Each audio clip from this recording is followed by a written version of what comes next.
राम राम सा चौपाल देखने वाला सगला दर्शक भाई बहनों को बहुत बहुत स्वागत है। दर्शक भाई बहनों, ज्यां के आप सभी जाना कि आपनो जो देश है वो एक कृषि प्रधान देश है। इको मतलब है कि आपने ज़्यादातर आबादी है जो कि जनसंख्या है वह कृषि कार्य में लागेड़ी है। और कृषि कार्य के साथ साथ आप देखा कि अपना किसान भाई बहन है जका पशुपालन भी करे है, तो वो भी एक तरह को व्यवसाय है जिससे वह मुनाफो कमावे है। अब मुनाफो जब हो सके है जब जगह वहाँ का दुधारू पशु है वह स्वस्थ रहे, उत्पादन अच्छो देवे, भी से ही वहाँ को मुनाफो बढ़ेगो। लेकिन अगर पशुओं में कोई बीमारी आ गई है, उत्पादन बीमारियों की वजह से कम भी हो जावे है, तो भी सवाने नुकसान भी उठाना पड़ा है। अब आपा के जिया देख रहे हैं कि मौसम है जो को बदल रहा है, और बदलता मौसम में भी पशु का ही और इंसान का ही सब जो कि मौसमी बीमारियां हैं बाकी चपेट में आई जावा है। तो आपा विशेष ख्याल रखा क्योंकि अभी है जो को मौसम बदल रहा है, सर्दी है जो कि दस्तक दे रही है। तो इसमें अपना जो किसान भाई है वह की तरीके से अपना पशुओं की खास देखभाल कर सके, सार संभाल किया कर सके है, भी पे आज आप चर्चा करांगा। और आज का अपना विषय भी है बदलते मौसम में पशुओं की सार संभाल। तो इस पे जानकारी लेकर अपने साथ उपस्थित है डॉक्टर मदन मोहन मालवी जी। आप हैं सहायक आचार्य राजकीय पशु चिकित्सा महाविद्यालय जामडोली जयपुर से। तो आपको बहुत बहुत स्वागत है डॉक्टर साहब। नमस्कार मनीषा जी। तो डॉक्टर साहब जी क्या आप अभी कह रहे हैं कि मौसम बदल रहा है, सर्दियाँ हैं जो कि दस्तक दे दी है, तो इस समय क्योंकि मौसम बदल रहा है, सर्दी की शुरुआत है, तो अपना जो किसान भाई बहन है वह अपने पशुओं में की तरह की बीमारियां देखे है जो मौसम की वजह से आ रही है? जी मनीषा जी, किसान भाइयों, जैसा कि हम सब जानते हैं कि बारिश के मौसम में जब अधिक बरसात हो जाती है, चारों तरफ ठंड का माहौल होता है, तो विशेषकर जो दिन का तापमान है वो लगभग समान बना रहता है, लेकिन रात के समय तापमान अचानक से गिरता है।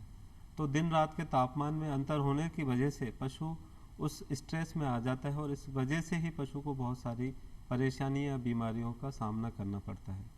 उन बीमारियों को हम पशु की अवस्था के अनुसार, उसके दूध उत्पादन के हिसाब से, या पशु ब्याने वाला है या पशु को बच्चा होने वाला है, ज़्यादा दूध देने वाला है, उसके अनुरूप ही उसको उन परेशानियों से या बीमारियों से मुकाबला करना होता है। तो विशेषकर इस मौसम में, बदलते मौसम में जो हम सामान्यतः देखते हैं वो सामान्य ठंड से लेकर के अधिक बुखार होना या उसको उत्पादन से रिलेटेड बीमारियां बहुत ज़्यादा देखने को मिलती हैं। अच्छा। कई बार संक्रमण भी बहुत ज़्यादा इस समय फैलता है, तो हमें इन सब बातों का ध्यान में रखना होता है। जी, तो अगर नाम अगर जानना चाहो तो कौन कौन सी बीमारियां के अंतर्गत आप रखांगा? जी मनीषा जी, जैसा हम बात कर रहे थे कि पशु को हम प्रबंधन करते हैं, देखभाल करते हैं, वो उसके प्रबंधन में आता है।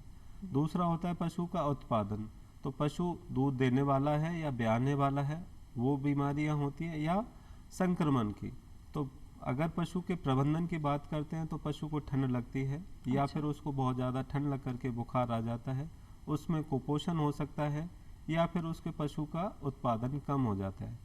उत्पादन में ही यदि ज़्यादा उत्पादन वाली नस्लें हैं हमारी, गाय की, भैंस की, या जो भी पशु है हमारा, तो उत्पादन ज़्यादा होने से यदि उस पशु की आवश्यकता के अनुसार हमने पशु को आहार, संतुलित आहार नहीं दिया है, तो भी उसमें उत्पादन से रिलेटेड बीमारियां देखने को मिलती हैं। उनमें मुख्यतः मिल्क फीवर, दुग्ध ज्वर एक बहुत कॉमन बीमारी है, जिसके बारे में हमारे पशुपालक भाई, मैं समझता हूँ बहुत अच्छी तरह से उनको इसके बारे में जानकारी है, उन्हें सुना हुआ है, उन्होंने देखा हुआ है, उनके बारे में कभी ना कभी इस बीमारी का आता है मौसम। दूसरी बीमारी है कीटोसिस की, जिसमें कि पशु के दूध बहुत ज़्यादा होने से उसको पशु के जो शरीर में उपापचय है उससे रिलेटेड बीमारी होती है। शरीर में कुछ ऐसे मेटाबोलाइट बनते हैं, कीटोन बॉडी जिसको हम कहते हैं वैज्ञानिक भाषा में, उनकी मात्रा बढ़ जाती है। इसी का ही एक दूसरा रूप हमें डाउनर काऊ के नाम से जाना जाता है, जिसमें पशुपालक देखते हैं कि उनका पशु अच्छी तरह से खाता पीता है, वो ब्याने वाला या ब्याया हुआ जो पशु है, विशेषकर उनकी जो गाय है, और वो भी विदेशी नस्ल की जो अच्छा दूध देने वाली गाय होती है, उनमें इस बीमारी को देखा जाता है। उसमें हमारा पशु है वो आराम से खाता पीता है, जुगाली करता है, लेकिन वो खड़ा नहीं हो पाता। अच्छा। तो इस बीमारी का लक्षण ही यही है कि हमारा पशु सारे अपने दैनिक उसके जो काम है वो कर रहा है, लेकिन खड़ा नहीं हो पाता है। और अगली बीमारी इसमें आती है कि पशु के पेशाब में खून आने लग जाता है, जिसको हम लहू मूतना बोलते हैं। अच्छा। तो ये उत्पादन से संबंधित बीमारी है। अगली इसमें कड़ी में आते हैं संक्रमण से संबंधित बीमारियां। उसमें थनैला रोग हम जिसको ले सकते हैं, ज़्यादा दूध उत्पादन होता है पशु का तो थनों में सूजन आ जाती है, उसका दूध उत्पादन कम हो जाता है। कई बार दूध में खराबी भी आ जाती है, दूध में खून आने लग जाता है, दूध में छिछड़े आने लग जाते हैं। साथ ही साथ इस मौसम में जो पशु की त्वचा है स्किन है वो ड्राई हो जाती है, रूखी हो जाती है। अच्छा। तो त्वचा संबंधित बीमारियां भी इसमें पाई जाती हैं। जी। इसी का ही अगला रूप है कि पशु के कृमि, जो हमारे बाह्य परजीवी होते हैं, उनका भी प्रकोप देखा जाता है। तो मुख्यतः हम इन बीमारियों को 3 वर्गों में बांट सकते हैं: प्रबंधन से संबंधित, उत्पादन से संबंधित और संक्रमण से संबंधित। बिल्कुल। एक जिया क्योंकि सर्दी की बात कर रहे हैं तो आप अपने पशुओं के अंदर बुखार भी जिया देखा के बाद सर्दी लाग जाओ तो बाने बुखार आवे, तो बुखार भी अपन क्या पता चले कि मतलब अपने पशु ने बुखार है या सर्दी लाग गई। सबसे पहले क्योंकि सर्दी को टाइम है तो बाने सर्दी लागने को डर ज्यादा रहोगे, तो अपना पशुपाल का भाई बहन है जगह बाने क्या पता चले, कौन सा लक्षण से वह समझे कि की तरीके से बाने जांच करे कि भाई अब हमारे पशु है जो बिना बुखार हो गयो है या सर्दी लाग गई है, क्या पता चले? मनीषा जी, मैं समझता हूँ कि इस सवाल को हमारे पशुपालक भाई बहुत ही अच्छी तरह से समझते हैं। हमारा पशु ऐसा पशु जो दुधारू है या ब्याने वाला है या जो भी पशु है जी। पशु हमारा जैसे ही चारा पानी छोड़ता है इसका अच्छा। मतलब उसके शरीर में कुछ ना कुछ तकलीफ है। अच्छा। तो हमारे 2-3 लक्षण, ये बहुत सामान्य लक्षण होते हैं, जैसे कि पशु चारा पूरा नहीं खा रहा है। अच्छा। और उसका उत्पादन अचानक से कम हो गया है, जुगाली करना बंद कर दिया है, पशु की आंखों की जो चमक है वो कम हो जाती है, उसके शरीर के जो रोए बाल हैं वो खड़े रहते हैं। सर्दी लगने के समय हमारे मतलब जी जी आपने इंसाना में होवे, मतलब बाई बात बिल्कुल है। बिल्कुल उसी तरह के लक्षण हम पशुओं में देखने को मिलते हैं। मुख्यतः उसका जुगाली बंद करना, चारा पानी छोड़ना और उत्पादन कम होना, ये 3 लक्षण है जिसके आधार पर हम पशु को रोग का अनुमान लगा सकते हैं। आप जी बतायो कि उत्पादन का कई बार दूध ज्यादा होवे तो वो विशेषकर कहीं ई टाइम में ही होवे कि दूध ज्यादा हो रहे हो तो इसो क्यों होवे? जी, इस समय चूंकि ब्याने का समय माना जाता है। अच्छा। ये नवंबर और अक्टूबर से लेके नवंबर, बल्कि बारिश के बाद मतलब वही टाइम आपको प्रसव का समय होता है। तो प्रसव के समय में हमें, जैसा हमारे पशु की नस्ल है, अच्छे उत्पादन, आजकल सभी पशुपालक भाई जानकार हैं, वो नस्ल के बारे में अच्छी जानकारी रखते हैं ताकि अच्छा उत्पादन तो जो अच्छा दूध देने वाली नस्ल की गाय या भैंस या भेड़ बकरी, जो भी हमारा दुधारू पशु है, उसको इन बीमारियों के चपेट में आने की संभावना उतनी ही ज़्यादा प्रबल हो जाती है। उसका जो मांग है, उसके शरीर की जो आवश्यकता है, वो दूसरे पशुओं के मुकाबले में ज़्यादा होती है। इसी कारण से वो इन उत्पादन से संबंधित बीमारियों की चपेट में आ जाते हैं। क्योंकि ये बीमारियां जो कि मौसम बदलने के साथ हो रही है, तो अगर आप कोशिश करा, अपने किसान भाई कोशिश करे कि पहले से ऐसा इंतजाम रखे वहाँ की देखभाल का, तो कौन सी वहाँ के सार संभाल में कहीं कहीं अपने ध्यान रखना है ताकि बीमारी की चपेट में नहीं आवे, तो बा सार संभाल कहीं होनी चाहिए, कहीं कहीं बातों को ध्यान रखे? जी मनीषा जी, जैसा हम चर्चा कर रहे थे, हमें सबसे पहला ये ध्यान देना है कि हमारे पशु की अवस्था क्या है। यानी कि दूसरे शब्दों में कहें तो हमारा पशु दूध देने वाला है, जो ब्याह चुका है, या जिसका प्रसव होने वाला है, या वो दूध उत्पादन की कौन सी अवस्था में। क्योंकि ब्याहने के लगभग 2 से 3 महीने के बाद पशु अपने पूरी उत्पादन क्षमता से दूध देता है। तो सबसे पहला तो हमें हमारे पशु की आवश्यकता को ध्यान में रखना है, या फिर हमारा जो नवजात बछड़ा बछड़ी है तो उसको भी हमें ध्यान में रखना है, और इनकी देखभाल फिर उसी हिसाब से करनी होती है। अगर हम सीधी सीधी बात करें तो जब हमें आवश्यकता है, हमें जानकारी इस बारे में कि हमारे पशु की आवश्यकता किस अनुसार है, तो हमारी देखभाल उसी अनुसार परिवर्तित हो जाती है। दूसरे शब्द आप प्रसव आ रहा है पशुओं की बात करेंगे, और अगर एक सामान्य पशु है जो प्रसव अभी नहीं होना है, तो सामान्य अभी सर्दी है तो सब नहीं बचाना पड़ेगा अपन सर्दी से, तो एक तो बात थोड़ी बहुत अपन जानकारी अपने दर्शक भाई को रख रखाव की तरीके से रखे, क्या ध्यान रखे कि सर्दी नहीं लगे। तो इस मौसम में, जो बदलते मौसम में, हमें इन बातों का ध्यान रखना होता है कि हम पहले तो हमारे जो पशु का बाड़ा है उसके ऊपर यदि आसपास में अगर कोई घने पेड़ हैं तो हम उनकी छटाई कर दें ताकि उस पर धूप आना शुरू हो जाए। क्योंकि सर्दी के मौसम में हमें धूप बहुत जरूरी होती है। दूसरा, जैसा बारिश का मौसम के बाद में बाड़े के अंदर कुछ उमस से, कुछ इस तरह का पानी इकट्ठा होने से नमी बनी रहती है, तो हमें दीवारों की और फर्श की साफ सफाई रखें, हम उसमें फर्श जो है वो सूखा रहे, उनके मल मूत्र के निकास की उचित व्यवस्था रहे। और हमारे को यदि सर्दी कम है तो उसको जल्दी से अपने बाड़े के अंदर रखें। दिन में चाहे पशु बाहर खुला रह सकता है, लेकिन शाम को जल्दी हम उसको अंदर बंद कर सकते हैं। जैसे ही सर्दी ज़्यादा बढ़ती है तो हम हमारे पशु के जो बाड़े है उसकी खिड़की और दरवाजों पर हम पर्दे लगा सकते हैं। अच्छा। और ज़्यादा सर्दी बढ़ जाए, शीत लहर का प्रकोप आ जाए, तो हम उनके लिए हीटर लगा सकते हैं। साथ ही साथ हम पशु को उड़ा कर रख सकते हैं। कुछ जो भी हमारे सूती या ऊनी वस्त्र होते हैं उनका हम देखते हैं इस्तेमाल कर पशुपालक सकें। भाई इस्तेमाल भी करते हैं। जी। तो इस तरह से हम हमारे पशुओं को सर्दी के मौसम से बचा सकते और तो हैं। आप सर्दी से बचा रहे हैं, जी। लेकिन खान पान जो हो जाए इंसाना के लिए बहुत जरूरी हो। आप जी। मौसम के साथ अपनो खान पान बदल देवा कि भाई बिल्कुल। सर्दी है तो अपन ओ खानो चाहिए, तो शरीर की आवश्यकता वह बदल जावे जी। जी। तो ये टाइम आंको जो चारा बाट है तो भी मैं बाने की तरीके से किसान भाई ने ध्यान रखना चाहिए। चारा बाट में कहीं कहीं की तरीके से देना चाहिए सर्दियों के अंदर। जी मनीषा जी, जैसा हम बात कर रहे थे, पशु की अवस्था और आवश्यकता के अनुसार हमें ध्यान रखना है। जी। तो इस मौसम में, सर्दी के मौसम में, चूंकि उसको गर्म तासीर का हमें भोजन, चारा पानी देने की आवश्यकता होती है। जी।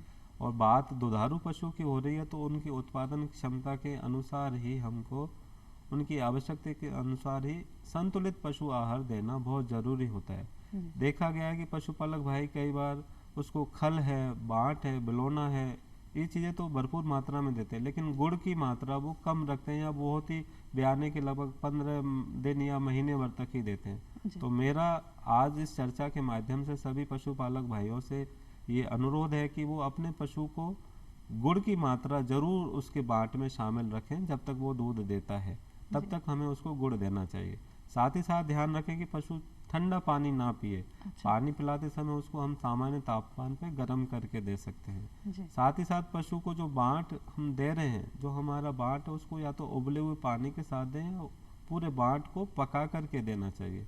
पका करके देने से बाट जो है, उसके जो अवयव है वो तुरंत ही शरीर में काम आते हैं और पशु को पौष्टिकता बनी रहती है। जी। उसमें संतुलित आहार देने से जो उत्पादन से संबंधित जो भी बीमारियां वो उनके होने की संभावना बिल्कुल नगण्य हो जाती है। बिल्कुल। तो साथ ही साथ हमें हरा चारा देना चाहिए। इस मौसम में हमें दलिया के रूप में, मक्का का दलिया बहुत पौष्टिक माना जाता है, उसमें प्रोटीन भी अच्छी मात्रा में होती है, तो मक्का को भी बाट में हमें शामिल करना चाहिए। बिल्कुल। तो ओ तो आगे चारा बाट की भी बात है। जी। और अब जहाँ बात करें, अगर सर्दी का मौसम में सर्दी लागना कोई ज्यादा रहे, निमोनिया तो आपा सुना के आना हो जावे है, जी।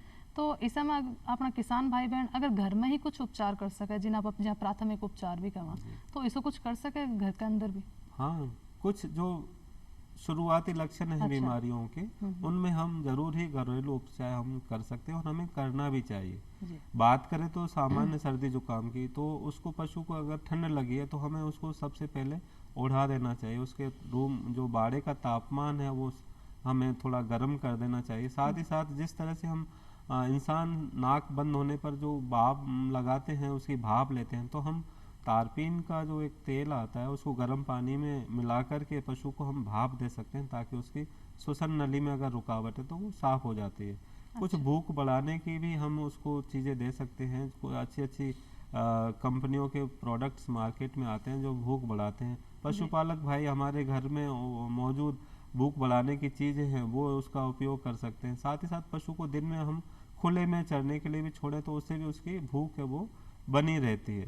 साथ ही साथ हम उसको संतुलित आहार के लिए उसको मिनरल और मिक्सचर जो आता है विटामिन का, वो हम उसको शामिल करना चाहिए हमें। जी। और एक साथ ही आप क्योंकि सर्दी लागने की बात करी, बुखार की आप बात करी, निमोनिया की भी बात करी, एक साथ जी आप दूध उत्पादन से संबंधित आप बीमारी की बात करी, तो बीमा आपने कहीं विशेष ध्यान रखना है। और जब प्रसव आओगो तो प्रसव वाला जगह अपना पशु जी को प्रसव होना और भी को विशेष ध्यान क्या रखना अपन। जी, तो सबसे पहले हम बात करते हैं जिस पशु को प्रसव होने वाला है उसके लिए हमें अलग से ही उसका एक कमरा होना चाहिए। अच्छा। उसमें सीधी ठंडी हवा ना लगे, साफ सूखा कमरा उसका होना चाहिए।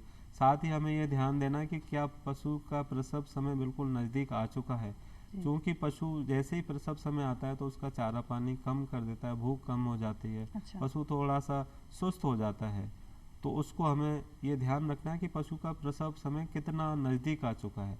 हो सकता है प्रसव रात को हो तो हमें रात को भी उठ करके उसकी देखभाल करनी चाहिए।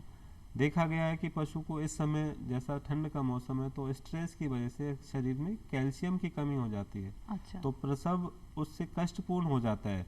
बच्चा अंदर बच्चेदानी में कई बार फंस जाता है। और साथ ही साथ देखा गया है कि जिसका प्रसव सामान्य हो गया है वो भी उस पशु को जो बच्चेदानी से जेर निकलते हैं, जो गर्भनाल में जिसमें जी। रहता है पशु बच्चा जिसके अंदर रहता है, जी। तो वो उसको हम जेर बोलते हैं, वो नहीं गिरती। तो अच्छा। पशुपालक भाई इस बात का ध्यान रखें कि हमारे प्रसव जो होने वाला पशु को हम अलग से कमरे में रखें, उसकी देखभाल करें, 24 घंटे हम उस पर सतर्क रहें। और बच्चा जो हुआ है नवजात, उसकी भी हमें देखभाल विशेष करनी होती है। अच्छा। बच्चे को, नवजात बच्चे को तुरंत ही माँ का दूध मिलना चाहिए। हम सब जैसा इंसानों में बिल्कुल। फॉलो करते हैं उसी तरह से हमें हमारे नवजात बच्चे बछड़ी को बिल्कुल। माँ का दूध, जो पहला दूध है कोलोस्ट्रम या जिसे खीस कहते हैं, खीस। वो आधा घंटे के अंदर अंदर मिलना चाहिए। अच्छा। कई बार देखा गया है कि पशुपालक भाई जेर का जो बात कर रहे थे हम उसका इंतजार करते कि जेर गिर जाए, जी, उसके जी। बाद ही पशु, नवजात पशु को दूध पिलाते हैं। तो तो ये कहना बोला आपने किसान भाई ना वो जहर गिरने को वो इंतजार नहीं करना बिल्कुल है, नहीं करना बल्कि है। तुरंत आपने जो बांगो बछड़ो है, पाडो है, जो भी है बाने जल्दी नवजात जो है बिने दूध देनो है जी, जान पशु को। ऐसा अगर नहीं करते हैं तो हमें दोनों तरह से नुकसान होता है। पशु की जो नवजात पशु है उसकी रोग प्रतिरोधक क्षमता कम हो बिल्कुल, जाती है, बिल्कुल। और जो हमारा माँ है जी। उसके जो दूध आ चुका है थनों में, वो अगर चालू नहीं होगा तो उसको आगे आने वाले समय में फिर से थनैला बीमारी होने की संभावना बढ़ जाती है। अच्छा। साथ ही साथ ये भी ध्यान रखना चाहिए कि जो उसका पहला दूध है माँ का, तो उस दूध को एक साथ पूरा ना निकाले। जो अच्छा। ज्यादा उत्पादन देने वाली नस्ल है हमारी जी। गाय की, भैंस की, यदि हम एक साथ पूरा थनों से पूरा दूध निकाल देंगे तो उसमें कैल्शियम की कमी से होने वाला जो दुग्ध ज्वर हमारी बीमारी की बात कर रहे थे हम, जी। वो बहुत ज्यादा उसकी संभावना बढ़ जाती है। अच्छा, तो उसको मतलब पूरा दूध आपने नहीं नहीं निकालना है। निकालना है। जी। अच्छा।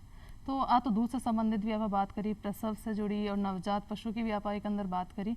अब बीमारियां का अंदर सर्दी के साथ साथ आप बात करा था परजीवियां की भी। जी। तो आज से जुड़े किसा रोग और की तरीके से हो सके है और आपने में कहीं ध्यान रखना है। जी मनीषा जी, जैसा बात हम कर रहे थे परजीवियों की, तो परजीवी दो तरह के होते हैं, एक तो अंत्य परजीवी, एक बाह्य परजीवी। अच्छा। अंत्य परजीवी जो पेट के शरीर के अंदर होते हैं उनको हम जी। अंत्य परजीवी बोलते हैं। दूसरे वो जो शरीर के बाहर होते हैं। तो अंत्य परजीवियों में हम देखते हैं कि पशु को कृमि, गोल कृमि है, फीता कृमि है, इस तरह के कृमि बहुत ज़्यादा देखने में आते हैं। जी। तो ये उस बात पर भी निर्भर करता है कि हमारा पशुपालक भाई किस इलाके से बिलोंग करता है। अच्छा। अलग अलग स्थानों पर अलग अलग तरह अलग-अलग के तरह परजीवी देखे जाते हैं। बिल्कुल। नहरी इलाके में फैसियोला नाम का परजीवी ज़्यादा पाया जाता है। नदी अच्छा। नाले जो गहरे पानी से आते हैं वो परजीवी अलग होते हैं। जी। ऐसे ही छोटा जो हमारा पशु नवजात, उसमें गोल कृमि, जिसको हम एस्केरिस बोलते हैं, पड़ अच्छा। बोलते हैं देसी उसको भाषा में, जी। तो वो उनकी मात्रा बहुत ज़्यादा देखी जाती है। तो अंदर आ रहा ही परजीवी है। अपने माँ के जन्म से ही उसके अंदर पाए जाते हैं। अच्छा। तो इनकी भी इस वजह से छोटा जो नवजात बछड़ा बछड़ी है उसको मल बंद हो जाता है, उसको या तो दस्त लग जाते हैं या उसका अच्छा, मल बंद हो जाता है और वो मिट्टी खाना शुरू कर देता है। उसका जो कुपोषण होने की वजह से शारीरिक विकास है वो पूरा नहीं हो पाता है। जी। इसके लिए हमें समय समय पर कृमिनाशक दवा देनी चाहिए। अच्छा। बात करें बाह्य परजीवी की, तो उसमें हमारे जुए, चींचड़े जो हैं, ये इस तरह के कॉमन दो परजीवी होते हैं। जी। ये शरीर के मौसम में चूंकि रूखी त्वचा हो जाती है तो शरीर में ये बढ़ते रहते हैं और खुजली का रूप धारण कर लेते हैं। जी। जी। इसके लिए भी मार्केट में हमारे बहुत अच्छे प्रोडक्ट मौजूद हैं, उनका हम उपयोग करें। शरीर पे लगाने के लिए दवा आती है, उसको पानी में मिला करके लगाया जाता है। साथ ही साथ उसके लिए इंजेक्शन भी आ रहा है, आइवरमेक्टिन। हम इंजेक्शन पशु चिकित्सक की सलाह के अनुसार लगवा सकते हैं। अच्छा। एक आप इसी बीमारियां की अगर बात करें जिसके अंदर टीकाकरण करके मतलब आना पशुआन अगर बचा सका, तो कौन कौन सी ऐसी बीमारी जिसको टीकाकरण हुआ है? जी मनीषा जी, इस बदलते मौसम में या बात करें सर्दी के मौसम में जो हमारा टीकाकरण है वो विशेषकर एफएमडी, खुरपका मुंहपका बीमारी के लिए किया जाता है। जी। नवंबर के महीने में इसके टीके लगते हैं और इस टीकाकरण को हमारे पशुपालक भाइयों को मैं आज बताना चाहूँगा कि हमें पूरे हमारे बाड़े के पशु हैं, 6 महीने से जो बड़ी उम्र का पशु है उसको हमें सब पशुओं में टीकाकरण करवाना अच्छा, चाहिए। 6 महीने से जितना भी बड़ा है जी। हम सब में टीकाकरण हुआ जी। हो। एक आप अभी नाम सुने खुरपका मुंहपका, तो आप बीमारियां के बारे में जानना चाहूँगा, कहीं है बीमारी, कहीं लक्षण है आपका? जी, खुरपका, जैसा मुंहपका कि इसके नाम से हमें पता लगता है खुरपका मुंहपका, ये जी। बीमारी सामान्यतः फरवरी या मार्च का जो सर्दी जाने मतलब वाला जाती सर्दी का जाती अंदर। सर्दी के अच्छा समय अच्छा। हमें ये बीमारी देखने को मिलती है और इसी वजह से इसका टीकाकरण नवंबर के महीने में किया जाता है ताकि अच्छा। आने से पहले ही हम इसका बचाव कर सकें। तो बिल्कुल। इस बीमारी में पशु के खुर और मुंह में घाव हो जाते हैं। उसके अच्छा मुंह में घाव होने से, छाले होने से लगातार उसके मुंह से लार गिरती है। पशु की जीभ पे भी छाले हो जाते हैं तो पशु चारा पीना बंद कर देता है। साथ ही साथ पशु के खुरों में घाव होने से उसमें लंगड़ापन आ जाता है। अच्छा। और ये एक वायरस विषाणु जनित बीमारी है। इस विषाणु की चपेट में आने से पशु की रोग प्रतिरोधक क्षमता बहुत ज़्यादा कम हो जाती है। इस वजह से वो दूसरी बीमारियों की चपेट में भी बहुत ज़्यादा आ जाता है। अच्छा साथ ही साथ उसके शरीर के तापमान को जो नियंत्रित करते हैं, जो उसके ब्रेन में जो हमारा एक सेंटर होता है जो इसको कंट्रोल करता है तापमान को, वो भी उसमें क्षति होने से उसका शरीर के तापमान को जो नियंत्रित करने की क्षमता है वो कम हो जाती है। तो जी गर्मी के मौसम में फिर पशु हमारा हाँफता है। तो इस बीमारी को हम खुरपका मुंहपका इसके नाम से ही हम पहचान सकते हैं। जी जी। एक आप देखा कि सर्दियों के अंदर इंसाना के अंदर ही जहाँ सूखी त्वचा हो जानो है, खुजली है, तो वो आप जानवरों के अंदर भी देखा कि बाने खुजली हो जावे, सूखी त्वचा हो जाए। तो घर में आप ऐसी कौन सी चीज़ें जो इस्तेमाल करके बान को सूखोपन दूर कर सका या बाने खुजली से निजात दिला सका? जी जी, सूखी त्वचा के लिए जैसे हम हमारी देखभाल करते हैं, जी इंसान नहाता है, तो ऐसे ही हमें पशु को, हमारे को सबसे पहला हमारा ये प्रयास होना चाहिए कि हम पशु को डेली नहीं तो लगभग 2 दिन से 4 दिन से अच्छी तरह से पशु को नहलाना चाहिए। जी उसके शरीर पे जो भी गंदगी मौजूद है उसको हमें हटाना चाहिए ताकि पशु की जो त्वचा है उसकी वो जो ब्लड सर्कुलेशन वो जी सामान्य बना रहे। साथ ही साथ देखा गया कि यदि ज़्यादा ठंड पड़ती है तो हम पशु को 7 दिन में नहला सकते हैं और अच्छा गर्म सामान्य तापमान वाले पानी से नहला सकते हैं। जी इसके लिए रूखी त्वचा ना हो, इसके लिए हमारे पशु के आहार में हमें कुछ तेलीय पदार्थ, जैसे हम खल जो होता है उसमें ऑयल मौजूद होता है, अच्छा तो उसका हमें उपयोग करना चाहिए। साथ ही खल साथ कुछ विटामिन्स होती हैं हाँ जो शरीर की इस रूखी त्वचा को रोकने में मदद करती है। विशेषकर विटामिन ए है, हरा चारा हमारे पशु को मिलना चाहिए। जी और यदि किसी पशु को रूखी त्वचा है तो हम उस पर नारियल का तेल, सामान्य तौर पर सरसों का तेल, जी। इस तरह से हम नहलाने के बाद में उसकी अच्छी तरह से हम मालिश भी कर सकते हैं। तो एक तो मतलब कहने की बात है कि जहाँ साफ सफाई इंसान के लिए जरूरी है, एक तो साफ सफाई को अपन ने विशेष ध्यान रखना है, मतलब पशुओं ने भी नहला धुला कर रखना है, साफ जी सफाई को ध्यान, और वहाँ के आसपास की जगह ने भी आपा साफ रखना है। जी एक आप सर्दी से बचाने के लिए जी आप कह रहा था कि पर्दा लगावा आपा जी खिड़की पे, दरवाजा पे, लेकिन मैं ये चीज़ पे ध्यान दूंगी जहाँ जमीन हुए, एक तो पक्को फर्श हो कई किसान भाइयों के, और एक कच्चो हो जहाँ माटी हुए, तो वहाँ पर कहीं बिछा कर रखा ताकि सीधो जो ठंडो ताप है वहाँ का शरीर में नहीं चढ़े, जहाँ पे बैठे उठे जानवर, तो नीचे कहीं करना चाहिए वाले। जी मनीषा जी, इसके लिए हम जो हमारे पशु का मलमूत्र जो बाड़े में इकट्ठा होता है, जी पहला तो हमारा प्रयास होना चाहिए कि उसका मलमूत्र जो भी गोबर है, पेशाब है, वो बाड़े में इकट्ठा ना हो। तो बिल्कुल फर्श का ढलान ऐसा हो कि वो एक नाली के माध्यम से बाहर निकल जाए। बिल्कुल दूसरा, उसका जो बाड़ा है पशु का, वो ऐसे जो कच्चा फर्श जिसे हम कहते हैं जी उसका इस तरह से बना हुआ होना चाहिए।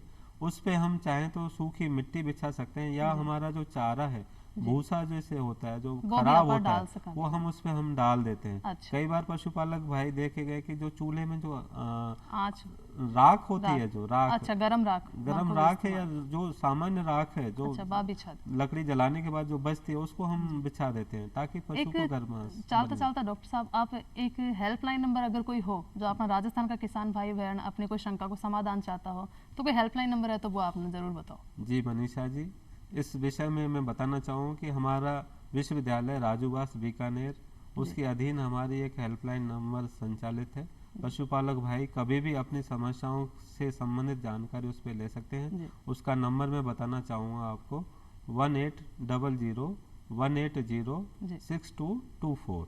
बिल्कुल दर्शक भाई बहन, मैं एक बार और बता दूं, नंबर है, टोल फ्री नंबर है 1800-180-6224। तो एक साथ ही समय है जो हो रहा है कि आपने विदा लेनी पड़ेगी, और फिर मिलांगा एक नए विषय के साथ। और डॉक्टर साहब आप आया एक लिए आपको धन्यवाद, और ल्या विदा, राम राम सा। राम राम सर।